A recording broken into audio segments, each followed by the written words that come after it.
അപ്പോൾ ദുഃഖങ്ങൾ സുഖങ്ങൾ എന്തുകൊണ്ട് ജീവിതത്തിലേക്ക് ഇറങ്ങുന്നു എന്ന് ചോദിച്ചാൽ നമ്മൾ അനുഭവങ്ങൾ കൊണ്ട് പഠിച്ചില്ല അല്ലേ. പ്രതിസന്ധികൾ വരുമ്പോൾ പൊട്ടിച്ചിരിക്കുക അല്ലെ. ചുമ്മാ റോഡിൽ കൂടെ പൊട്ടിച്ചിരിച്ച നാട്ടുകാർ പറയും അവന് വട്ടായെന്ന്. അങ്ങനല്ല.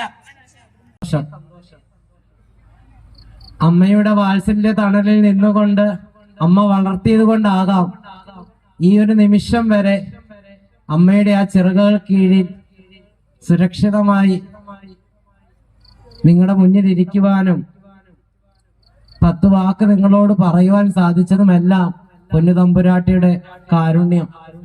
ആ അമ്മയുടെ തൃപാദങ്ങൾ, ഭഗവാന്റെ തൃപാദങ്ങൾ സ്മരിച്ചുകൊണ്ട് ഈ സത്സംഗം ഇവിടെ ആരംഭിക്കുകയാണ്.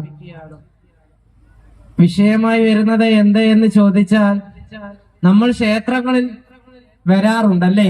ഇപ്പൊ ഇരിക്കുന്നതും ക്ഷേത്രത്തിൽ തന്നെ. ക്ഷേത്രത്തിൽ വന്ന് നമ്മൾ എന്താണ് ഈശ്വരനോട് പ്രാർത്ഥിക്കുക, അല്ലെങ്കിൽ ആ ക്ഷേത്രത്തിൽ കുടിയിരിക്കുന്നതായ ദൈവചൈതന്യത്തോട് നമ്മൾ എന്താണ് പറയുന്നത് അല്ലേ. നമ്മുടെ കുറെ പ്രാരാബ്ദങ്ങൾ, സങ്കടങ്ങൾ, ഇതൊക്കെയാണ് നമ്മൾ പറയുക.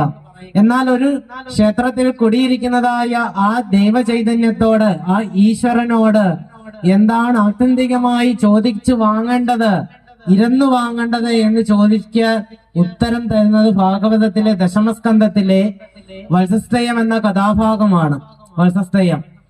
വത്സസ്തയം എന്ന കഥ കേൾക്കുമ്പോൾ തന്നെ നമ്മുടെ ഉള്ളിലേക്ക് കടന്നു വരുന്ന പ്രധാന കഥാപാത്രമാണ് ബ്രഹ്മാവ് അല്ലേ. സാക്ഷാൽ ബ്രഹ്മാവ് ഭഗവാനെ പരീക്ഷിക്കാനായി ചെല്ലുന്നതായ ഒരു കഥാസന്ദർഭം. ഈ ഒരു ഭാഗത്തിലേക്ക് നാം കടക്കുമ്പോൾ നാം ആദ്യം ചിന്തിക്കേണ്ട വിഷയം എന്ന് പറയുന്നത്, നമ്മൾ ഭഗവാന്റെ ഓരോ കളികളെയും നമ്മൾ എന്തെന്നാ വിളിക്കുക? ലീല എന്നാ വിളിക്കുക അല്ലേ. ലീല എന്നാണ് വിളിക്കുക.